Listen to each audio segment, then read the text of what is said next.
राम राम विद्यार्थी मित्रांनो, आज आपण घेऊन आलोय समास. काय घेऊन आलोय? समास. सम अधिक अस या संस्कृत धातूपासून समास शब्द तयार झाला. आता या ठिकाणी समासामध्ये घडतं काय, तर दोन वेगवेगळे शब्द एकत्र येतात आणि एक शब्द तयार होतो. दोन भिन्न आहे असे शब्द, दोन वेगळे शब्द एकत्र येतात आणि एक शब्द तयार होतो, त्याला आपण सामासिक शब्द म्हणतो. मग आता या ठिकाणी लक्षात घ्या, आपण जर म्हटलं पुरणपोळी, या ठिकाणी पुरण घालून तयार केलेली पोळी आणि मग पुरण घालून तयार केलेली पोळी,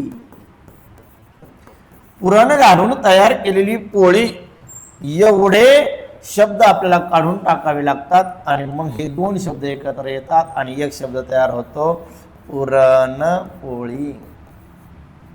पुरणपोळी. आणि मग याला म्हणतात सामासिक शब्द. दोन वेगवेगळे शब्द एकत्र येऊन तयार झालेला शब्द जो असतो त्याला म्हणतात सामासिक शब्द. आता या ठिकाणी हे दोन शब्द एकत्र आले आणि एक शब्द तयार झाला आणि मग जे दोन शब्द एकत्र येतात, एक आणि दोन, यापैकी नेमका कोणता शब्द महत्वाचा आहे, पहिला महत्वाचा आहे की दुसरा महत्वाचा आहे, यानुसार समासाचे प्रकार पडले. दोन वेगवेगळे शब्द एकत्र येऊन तयार होणारा शब्द सामासिक शब्द. मग जे दोन शब्द एकत्र आले त्या दोन शब्दापैकी पहिला शब्द महत्वाचा की दुसरा शब्द महत्वाचा, यानुसार यावरून समासाचे चार प्रकार पाडले. समास कोणतं पद महत्वाचं आहे, जे दोन पद एकत्र येतात त्यापैकी नेमकं कोणतं पद महत्वाचं आहे, त्यानुसार समासाचे चार प्रकार पडले. एकाला म्हटलं अव्ययीभाव समास. अव्ययीभाव समास. अव्ययीभाव, ज्या समासामध्ये पहिलं पद महत्वाचं असतं, म्हणजे जे दोन पद एकत्र येऊन एक शब्द तयार होणार आहे सामासिक शब्द, त्यापैकी ज्यामध्ये पहिले पद महत्वाचे असते तो समास असतो अव्ययीभाव समास. त्याचं नाव काय आहे? अव्ययीभाव समास. अव्याचा भाव ज्यामध्ये दडलेला असतो त्याचं नाव अव्ययीभाव समास. कसा दडलेला असतो सांगतो मी तुम्हाला. दुसरा समास आहे तत्पुरुष. तत्पुरुष समास. तत्पुरुष समास काय सांगतो? ज्या समासामध्ये द्वितीय म्हणजे दुसरे पद महत्वाचे असते, जे दोन पद एकत्र येतात त्या पदापैकी जर दुसरं पद महत्वाची भूमिका निभवत असेल तर त्याला म्हणायचं द्वितीय, त्यालाच म्हणायचं तत्पुरुष समास. म्हणजे काय? दुसरे पद महत्वाचे असते, दुसरे पद महत्वाचे, दोन पद एकत्र येतात आणि सामासिक शब्द तयार होतो. त्या पदापैकी नेमका महत्वाचा कोणता? पहिला महत्वाचा असेल तर त्याचं नाव अव्ययीभाव समास, दुसरा महत्वाचा असेल तर त्याचं नाव तत्पुरुष समास, तिसरा महत्वाचा असेल तर त्याचं नाव द्वंद्व समास. तिसरा कोणता गुरुजी? दोनच येतात ना एकत्र. द्वंद्व समास. द्वंद्व म्हणजे दोन्ही पद महत्वाचे असतात. जर आपण बघितलं अव्ययीभाव समासामध्ये पहिले पद महत्वाचे, तत्पुरुष समासामध्ये दुसरे पद महत्वाचे, मग द्वंद्व समासामध्ये दोन्ही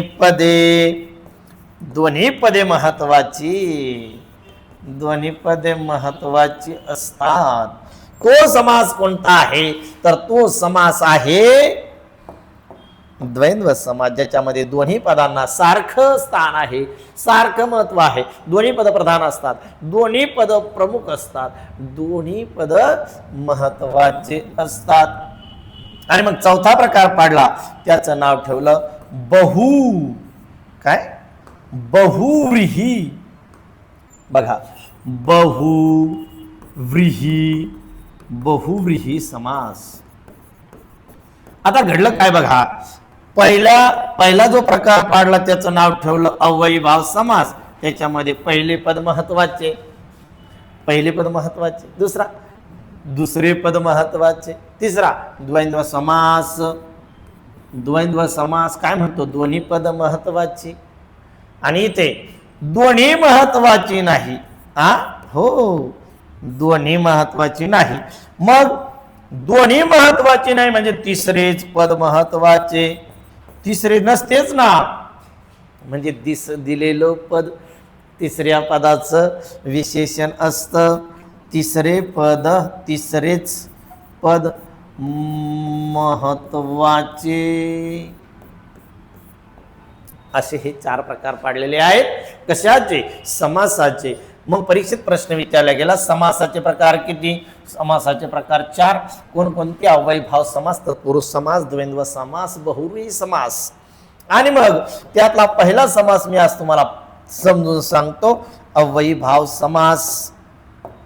काय म्हटलं हो अव्ययीभाव समास? अव्ययीभाव समास म्हटला माझ्यामध्ये येणारा शब्द अव्ययाचं काम करतो. कोणत्या अव्ययाचं काम करतो? क्रिया विशेषण अव्ययाचं काम करतो. क्रिया विशेषण अव्ययाचं काम करतो. हो, क्रिया विशेषण अव्ययाचं काम करतो. क्रिया विशेषण. चला बाजूला होतो मी. पहिला समास बघूया, अव्ययीभाव समास. आता अव्ययीभाव समासामध्ये काय काय लक्षात ठेवायचं? यामध्ये पहिले पद महत्वाचे असते. पहिले पद महत्वाचे. हो, चला खेळ संपला. दुसरं वाक्य काय लक्षात ठेवायचं? यात येणारा शब्द क्रिया विशेषणाचे काम करतो. यात येणारा शब्द कलर. यात येणारा शब्द काय? क्रिया विशेषण क्रिया विशेषण अव्ययाचा काम करतो. आणि म्हणून त्याचं नाव ठेवलं अव्ययीभाव समास. क्रिया विशेषण अव्ययाचं काम करतोय म्हणून त्याचं नाव काय ठेवलंय? अव्ययीभाव समास. लक्षात घ्या बर का, अव्ययाचा भाव दडलेला असतो. अव्ययाचा भाव दडलेला असतो म्हणून त्याचं नाव अव्ययीभाव समास. यात येणारा शब्द क्रिया विशेषणाचं काम करतो. हे 2 वाक्य झाले. आणि आता शेवटचे 3 वाक्य आणखी लक्षात ठेवायचे. ते 3 वाक्य जर लक्षात ठेवले, अव्ययीभाव समास कायमचा संपला. काय पहिलं वाक्य?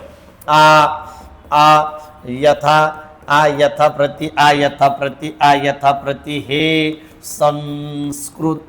संस्कृत उपसर्ग लागून तयार झालेला शब्द अव्ययीभाव समासाचं उदाहरण असतो. यथाप्रती कोणते उपसर्ग आहे गुरुजी?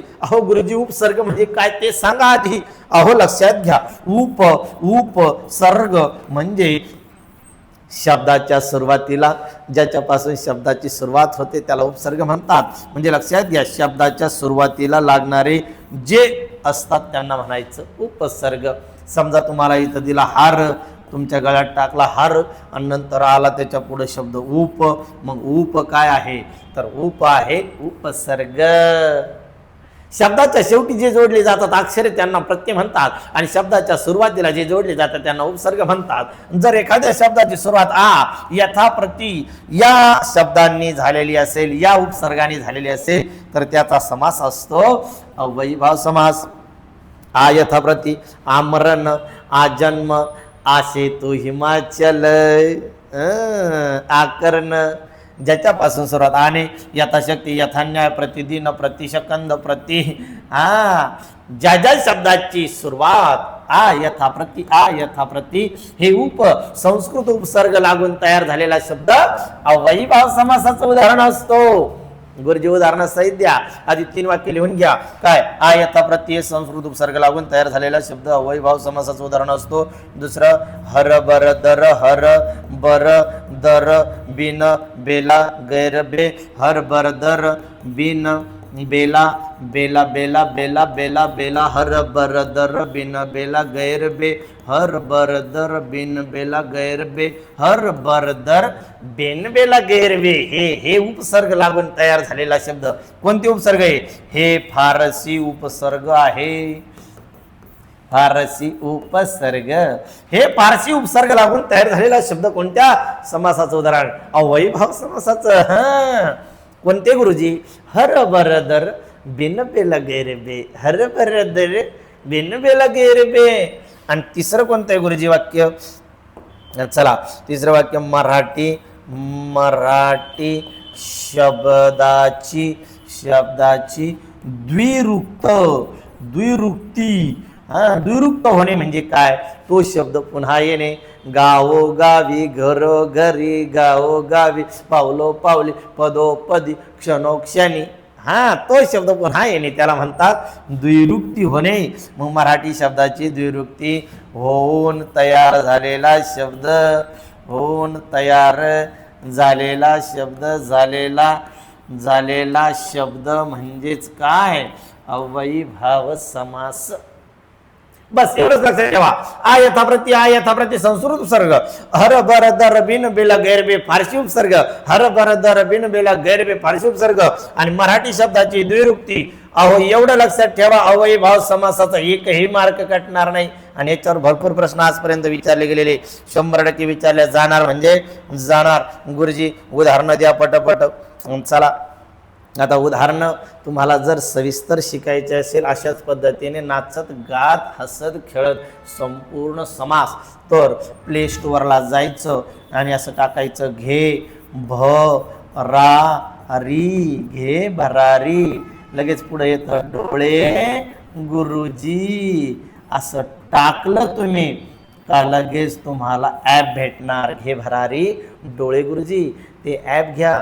त्या ॲपवरती संपूर्ण बॅच रेकॉर्डेड स्वरूपात आपण ठेवलेली आहे. तुम्हाला जे लेक्चर पाहिजे ते तुम्ही लगेच बघू शकता. मग तुम्हाला पोलीस भरती बॅच पाहिजे, घ्या पोलीस भरती बॅच. तुम्ही म्हटले गुरुजी आम्हाला पोलीस भरती नको, आम्हाला TATची पाहिजे, TAT बॅच घ्या. मी म्हटले सर अहो गुरुजी आम्हाला नवोदय पाहिजे, नवोदयची घ्या, स्कॉलरशिपची घ्या, सरळ सेवेची घ्या, MPSCची घ्या. जी लागेल ती मराठी संपूर्ण व्याकरण बॅच तुम्हाला आपल्या ॲपवर भेटेल. आणि जर समजा तुम्हाला काही लेक्चर बघायचे असेल तर तुम्ही डोळे गुरुजी आपलं यूट्यूब चॅनल आहे. त्या यूट्यूब चॅनललाही तुम्हाला भरपूर लेक्चर ऐकायला भेटतात फ्रीमध्ये. ॲपवरती काही जास्त किंमत नाही. हे तुम्हाला सविस्तर शिकायचं तर डोळे गुरुजी यूट्यूब चॅनल आधी बघा, त्यानंतर डोळे गुरुजी घे भरारी डोळे गुरुजी हे ॲप घ्या. आणि जर तुम्हाला आपलं मराठी व्याकरण व शुद्धलेखन नावाचं पुस्तक हवं असेल तर 98 34 89 82 13 या नंबरला तुम्ही तुमचा पत्ता पाठवायचा. 5 दिवसामध्ये तुम्हाला मराठी व्याकरण व शुद्धलेखन हे पुस्तक मिळेल. आणि अशीच माहिती हवी असेल तर आपलं चॅनल फॉलो करा. जय हिंद, जय भारत, जय महाराष्ट्र.